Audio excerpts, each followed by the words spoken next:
حضرت علی رضی اللہ تعالیٰ عنہ کی ایک حدیث ہے کہ ایک غلام ان کے پاس حاضر ہوا جو زر کتابت ادا کرنے سے عاجز ہو گیا تھا، یعنی آزادی کی قیمت دینے سے عاجز ہو گیا تھا، اور عرض کیا کہ میری مدد فرمائیے۔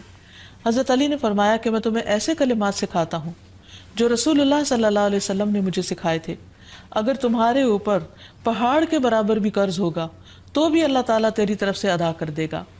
یوں کہا کرو، اللہم اکفنی بحلالک عن حرامک واغننی بفضلک عمن سواک۔ اے اللہ مجھے حلال مال دے کر حرام سے باز رکھ اور مجھے اپنے فضل سے اپنے علاوہ دوسروں سے بے نیاز کر دے۔ اسی طرح ایک اور روایت میں آتا ہے، حضرت انس سے روایت ہے کہ رسول اللہ صلی اللہ علیہ وسلم نے حضرت معاذ سے فرمایا، کیا میں تمہیں ایسی دعا نہ سکھاؤں جس کے ساتھ تم دعا کرو اگر تم پر احد کے پہاڑ برابر بھی قرضہ ہو تو اسے اللہ تعالیٰ تم سے ادا کر دے گا۔ اے معاذ یہ پڑھا کرو، اللہم مالک الملک تؤتی الملک من تشاء وتنزع الملک ممن تشاء وتعز من تشاء وتذل من تشاء بیدک الخیر انک علی کل شیء قدیر، رحمن الدنیا والآخرہ ورحیمہما تعطیہما من تشاء وتمنع منہما من تشاء ارحمنی رحمتا تغنینی بہا عن رحمت من سواک۔ اے اللہ بادشاہت کے مالک، تو جسے چاہتا ہے بادشاہت دیتا ہے، جس سے چاہتا ہے ملک چھین لیتا ہے، جس کو تو چاہتا ہے عزت دیتا ہے، جس کو تو چاہتا ہے ذلیل کر دیتا ہے۔ تیرے ہی ہاتھ میں خیر و بھلائی ہے اور تو ہی ہر چیز پر قدرت رکھتا ہے، دنیا اور آخرت کا رحمان اور ان دونوں کا رحیم۔ تو جسے چاہتا ہے دنیا اور آخرت دیتا ہے اور ان کو جن سے چاہتا ہے روک دیتا ہے۔ مجھ پر ایسی رحمت فرما جو مجھ کو تیرے علاوہ کی رحمت سے بے نیاز کر دے۔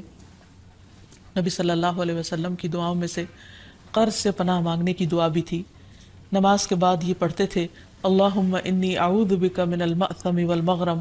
اے اللہ میں گناہ اور قرض سے تیری پناہ مانگتا ہوں۔ کسی نے عرض کیا، یا رسول اللہ صلی اللہ علیہ وسلم آپ قرض سے اتنی پناہ مانگتے ہیں؟ آپ نے جواب دیا، جب آدمی مقروض ہوتا ہے تو جھوٹ بولتا ہے اور وعدہ کرتا ہے تو خلاف ورزی کرتا ہے۔ پھر سونے سے پہلے کی دعائیں جو ہیں ان میں بھی قرض کی ادائیگی کی دعا ہے۔ پھر اسی طرح سفر میں بھی قرض سے پناہ کی دعا ہے، کیونکہ مسافر کی دعا قبول ہوتی ہے۔ نبی صلی اللہ علیہ وسلم جب کہیں قیام فرماتے تو یہ دعا پڑھتے، اللہم انی اعوذ بک من الہم والحزن والعجز والکسل والبخل والجبن ودلع الدین وغلبۃ الرجال۔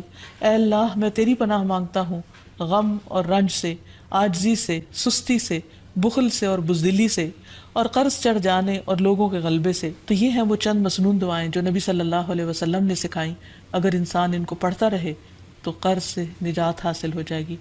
بریدہ رضی اللہ عنہ سے مروی ہے کہ میں نے نبی صلی اللہ علیہ وسلم کو یہ فرماتے ہوئے سنا کہ جو شخص کسی تنگ دست مقروض کو مہلت دے دے اسے ہر دن کے عوض اتنا ہی صدقہ کرنے کا ثواب ملے گا۔ پھر ایک اور مرتبہ سنا تو نبی صلی اللہ علیہ وسلم نے فرمایا، جو شخص کسی تنگ دست مقروض کو مہلت دے دے اسے ہر دن کے عوض دگنا صدقہ کرنے کا ثواب ملے گا۔ میں نے عرض کیا، یا رسول اللہ صلی اللہ علیہ وسلم پہلے میں نے آپ کو ایک گنا پھر دگنا ثواب کا ذکر کرتے ہوئے سنا تو نبی صلی اللہ علیہ وسلم نے فرمایا، قرض کی ادائیگی کی مہلت کا وقت آنے سے قبل اسے روزانہ ایک گنا صدقہ کرنے کا ثواب ملے گا، اور قرض کی ادائیگی کی میعاد گزرنے کے بعد مزید مہلت دینے پر دگنا ثواب ملے گا۔ اس سے یہ پتہ چلتا ہے کہ جتنی جو مقروض کو ڈھیل دیتا ہے اس کے لیے اجر اتنا ہی زیادہ بڑھتا چلا جاتا ہے۔ پھر قرض کا اجر جنت کے دروازے پر بھی لکھا ہوا ہے۔ رسول اللہ صلی اللہ علیہ وسلم نے فرمایا، ایک آدمی جنت میں داخل ہوا، وہ کیا دیکھتا ہے کہ اس کے ایک دروازے پر لکھا ہوا ہے کہ صدقہ کا ثواب 10 گنا اور قرضے کا ثواب 18 گنا ہے۔ یعنی اگر کوئی شخص کسی کو کچھ 1 روپیہ دیتا ہے تو اس کے بدلے میں اس کو 10 نیکیاں ملتی ہیں، لیکن اگر کوئی شخص قرض کے طور پر کسی کو دیتا ہے تو اس کے بدلے میں 18 نیکیاں اس کو ملتی ہیں۔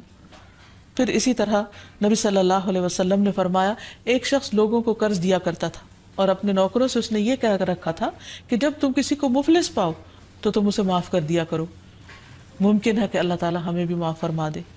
رسول اللہ صلی اللہ علیہ وسلم نے فرمایا کہ موت کے بعد جب وہ اللہ سے ملا تو اللہ تعالیٰ نے اس کو بخش دیا۔ تو گویا جو دنیا میں دوسروں کے قرض معاف کر دیتا ہے، قیامت کے دن اللہ تعالیٰ اس کو معاف کر دے گا۔ پھر اسی طرح قرض معاف کرنے والے قیامت کے دن عرش الہی کے سائے تلے ہوں گے۔